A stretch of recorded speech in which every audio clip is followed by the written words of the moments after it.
Okay जी, बिस्मिल्लाहिर्रहमानिर्रहीम। It's 25 July of 2020 और आज का जो है हमारा lecture that is going to be based on divide and conquer strategy and the recursion strategy. So what we are going to do, हम लोग सिंपली जो है वो इस टर्म के बारे में सबसे पहले देखते हैं कि ये है क्या। अच्छा, जर्नल हम अपनी डिस्कशन अगर करें just to understand the things, तो whenever you are going to take this name or any particular name, ठीक है ना, कोई particular strategy का name होगा, तो ये बात आपको जहन में रहनी चाहिए कि यार इससे कोई ना प्रॉब्लम सॉल्व होगी। ठीक है। अच्छा, तो क्या अगर प्रॉब्लम सॉल्व होगी तो ये क्या है, तो ये भी एक ऐसी स्ट्रैटेजी है, divide and conquer would be this such strategy, जिसके जरिए हम किसी ना किसी प्रॉब्लम को टारगेट करेंगे और उस प्रॉब्लम को सॉल्व करेंगे। अच्छा, क्या इसके अलावा भी है? हाँ जी, हमने डाटा स्ट्रक्चर्स में देखी थी, डायनामिक प्रोग्रामिंग की हमने टर्म यूज की, हम लोगों ने बैक ट्रैकिंग की टर्म यूज की, हमने कुछ ऐसे एल्गोरिथम किए जिसमें जो ग्रीडी अप्रोच को यूज करते थे, हमने ब्रूट फोर्स की टर्म यूज की। तो ये तमाम क्या थी? ये तमाम स्ट्रैटेजीज थी जो एक खास तरह की प्रॉब्लम को सॉल्व करती थी। ठीक है। हम किसी एक प्रॉब्लम को ये नहीं कह सकते कि यार इसने सिर्फ इसी से ही सॉल्व होना है, इसके अलावा ये किसी और से सॉल्व नहीं हो सकता, ना ही हम कभी ये फिक्स कर सकते हैं। But there are some particular guideline जिसको फॉलो करते हुए हम लोग चूज कर सकते हैं कि इस पर्टिकुलर प्रॉब्लम के लिए कौन सी स्ट्रैटेजी, कौन सी अप्रोच जो है वो सही रहेगी। ठीक है। तो और टिपिकली एनीथिंग, या जब भी मैं वर्ड स्ट्रैटेजी का यूज कर रही हूँ या फिर आपके स्ट्रैटेजी का वर्ड पढ़ते हो, तो उसका मतलब यही होता है कि यू आर थिंकिंग अबाउट, या you are talking about an approach और द डिजाइन जो आप किसी भी पर्टिकुलर प्रॉब्लम को सॉल्व करने के लिए यूज कर रहे हो। ठीक है। तो इसी तरीके से हमारे पास डिवाइड एंड कॉन्कर भी क्या है, एक स्ट्रैटेजी है।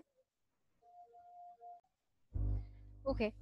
So we were talking about कि whenever, अच्छा, so चीज़ों को पकड़ें तो हम ये बात कर रहे हैं कि भी आपने जब भी कोई कंप्यूटेशनल प्रॉब्लम को सॉल्व करना होता है, तो आप जो है वो ये स्ट्रैटेजीज को अडॉप्ट कर सकते हैं। इन स्ट्रैटेजीज को, या जिस पर्टिकुलर स्ट्रैटेजी की हम बात कर रहे हैं डिवाइड एंड कॉन्कर की, तो किसी भी प्रॉब्लम को सॉल्व करने के लिए, कोई कंप्यूटेशनल प्रॉब्लम है तो उसको सॉल्व करने के लिए हम इसको चूज कर सकते हैं। अच्छा, इसकी थॉट क्या है, इसके पीछे हम बात क्या कर रहे हैं? ठीक है। सो हमारी बात इसके मुताबिक ये हो रही है कि भी वी आर टॉकिंग अबाउट कि लेट्स सपोज कि I have some kind of problem over here. ठीक है ना, कोई चीज सॉल्व करनी है, वो प्रॉब्लम आ गई है। ठीक है। It could be of any size, it could be of small size और it could be of any bigger size. ठीक है ना, एनी साइज आप इसको कह सकते हैं। एंड वी ऑलरेडी न्यू कि हम कहते हैं कि लेट्स सपोज कि I have a problem of n size. ठीक है ना, लेट्स सपोज कि मेरे पास एन साइज की प्रॉब्लम है। ठीक हो गया। अब यहाँ पर अगर आप इस स्ट्रैटेजी के मुताबिक बात करें, तो हमारी थॉट ये होती है कि बजाय इसके कि हम इस पर्टिकुलर बड़ी प्रॉब्लम का इकट्ठा एक सोल्यूशन ढूंढने के लिए, what we can do, we can divide it into some small other parts, जिसको हम क्या कहेंगे, सब प्रॉब्लम्स का नाम दे देंगे।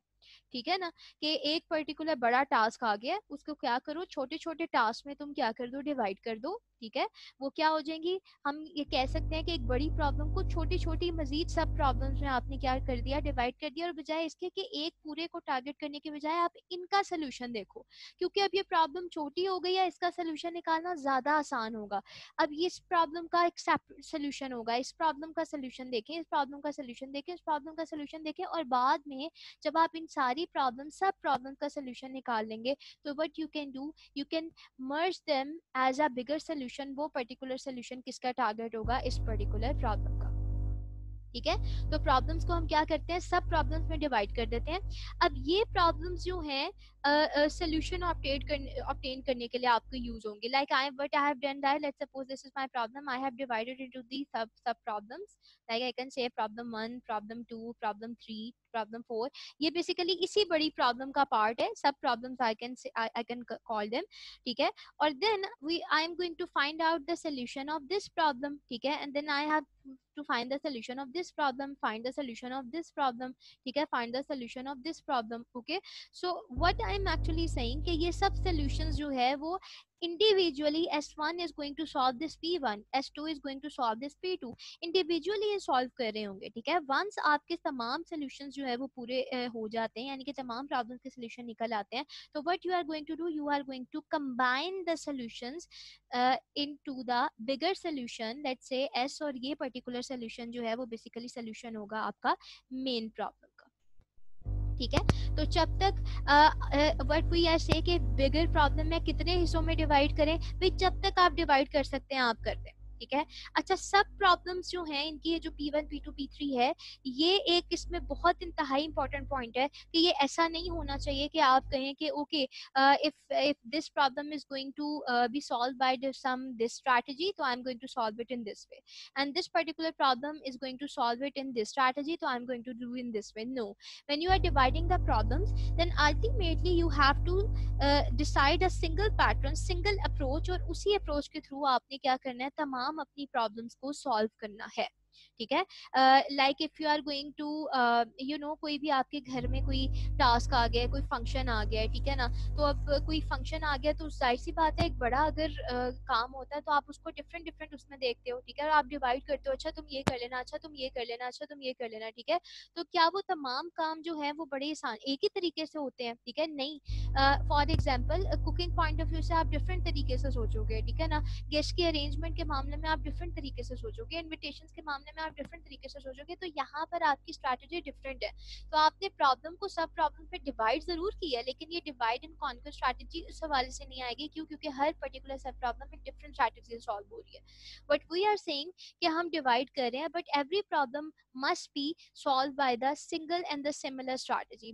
For example, if I'm going to solve it, this is somehow a sorting example. if एक बड़ी प्रॉब्लम को मैंने डिवाइड किया, तो इस पे भी सेम एल्गोरिथम लगना चाहिए जो इस प्रॉब्लम को सॉल्व करने के लिए लगना चाहिए, जो इसको ठीक हो गया। So ultimately you are going to get the आप क्या कहेंगे कि बिगर प्रॉब्लम को सॉल्व करने के लिए जो आपने नेचर या अप्रोच अडॉप्ट की है, ठीक है, तो वही आपने जो है वो स्मॉलर सब प्रॉब्लम्स के लिए भी अडॉप्ट की, और जब स्मॉलर सब प्रॉब्लम्स के लिए अडॉप्ट की तो फाइनली आपके पास आपने उनको मर्ज किया और सोल्यूशन आ गया, ठीक है। इसमें मैं दोबारा बात करूंगी, लेकिन इसमें एक पॉइंट बड़ा ध्यान से सुनना, क्योंकि मैं अपनी प्रॉब्लम्स को डिवाइड कर रही हूँ, ठीक है, क्योंकि मैं अपनी प्रॉब्लम्स को डिवाइड कर रही हूँ, तो ये जो इसकी नेचर है, इस चीज की नेचर है, ये हम क्या कहेंगे, ये रिकर्सिव नेचर है, ठीक है।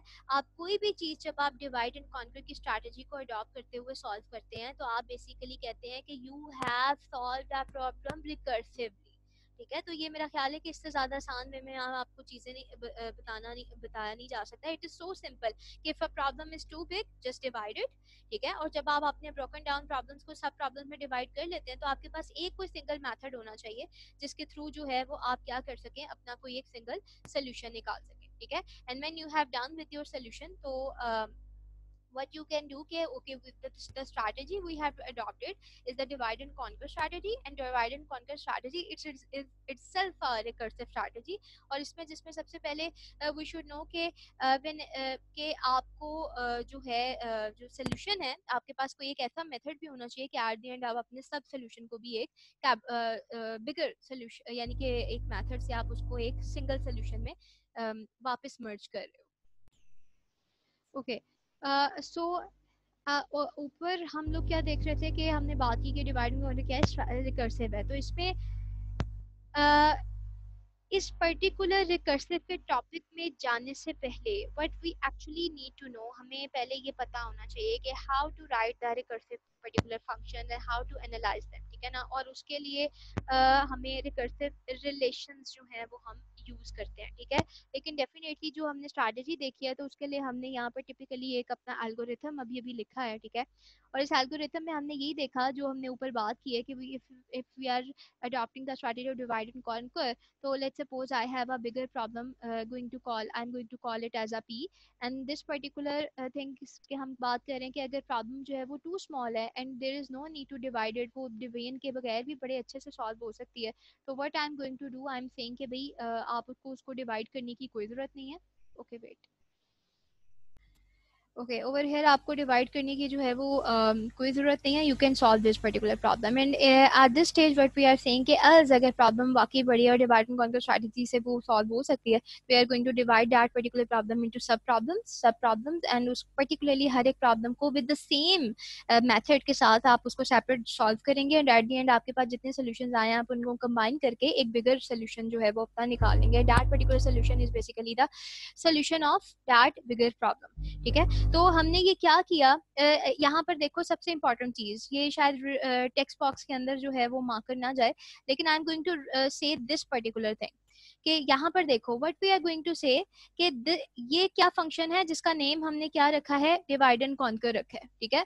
तो इस डिवाइड एंड कॉन्कर को हम क्या कर रहे हैं कि ओवर हेयर मैंने एक बिगर फंक्शन को कॉल किया, लेकिन अगर आप जब यहाँ पर एल्स पार्ट में देखो तो आप इसी फंक्शन को फॉर स्मॉलर प्रॉब्लम जो है वो बार बार कॉल कर रहे हो, for the problem 2, for the problem 3 and up to so on to the problem n। तो ये क्या है, when the function call itself, ये फंक्शन अपने आप को दोबारा से कॉल कर रहा है। रिमेंबर हमने कहा कि उसके लिए सेम स्ट्रैटेजी यूज होनी चाहिए। जब फंक्शन अपने आप को दोबारा से, अपने आप को ही दोबारा से कॉल कर रहा हो टू सॉल्व और to find the solution of some typical problem, whether it's a sub problem or whether it's a bigger problem, we don't talking about that। तो ये हम क्या कहते हैं, इसकी नेचर क्या है, रिकर्सिव, कि एक चीज अपने आप को जो है वो बार बार कॉल कर रही हो, ठीक है। तो इनमें इसके अंदर डाइव इन करने से पहले यू शुड नो कि basically how to write the recursive algorithm. आपको एक पर्टिकुलर टॉपिक ये पता होना चाहिए कि एक रिकर्सिव एल्गोरिथम लिखते कैसे हैं। दूसरी चीज आपको ये पता होनी चाहिए कि भाई रिकर्सिव फंक्शंस किसे कहते हैं और रिकर्सिव फंक्शंस हम किस तरीके से लिखते हैं। And when we you know about the algorithm and for example if this is an algorithm then this is also the function, okay। when you know कि if you know that how to write the algorithm or the function, then what would be third thing, the third thing would be कि आप उसको analyse कैसे करेंगे उस particular problem को, ठीक है। तो उसके लिए इस एनालाइजेशन को देखने के लिए, एनालाइज कैसे होगा ये चीज देखने के लिए we actually need to know कि हमें रिकर्सिव रिलेशंस का पता होना चाहिए कि रिकर्सिव रिलेशंस को हम यूज कैसे करते हैं और कहाँ करते हैं, ठीक है। सो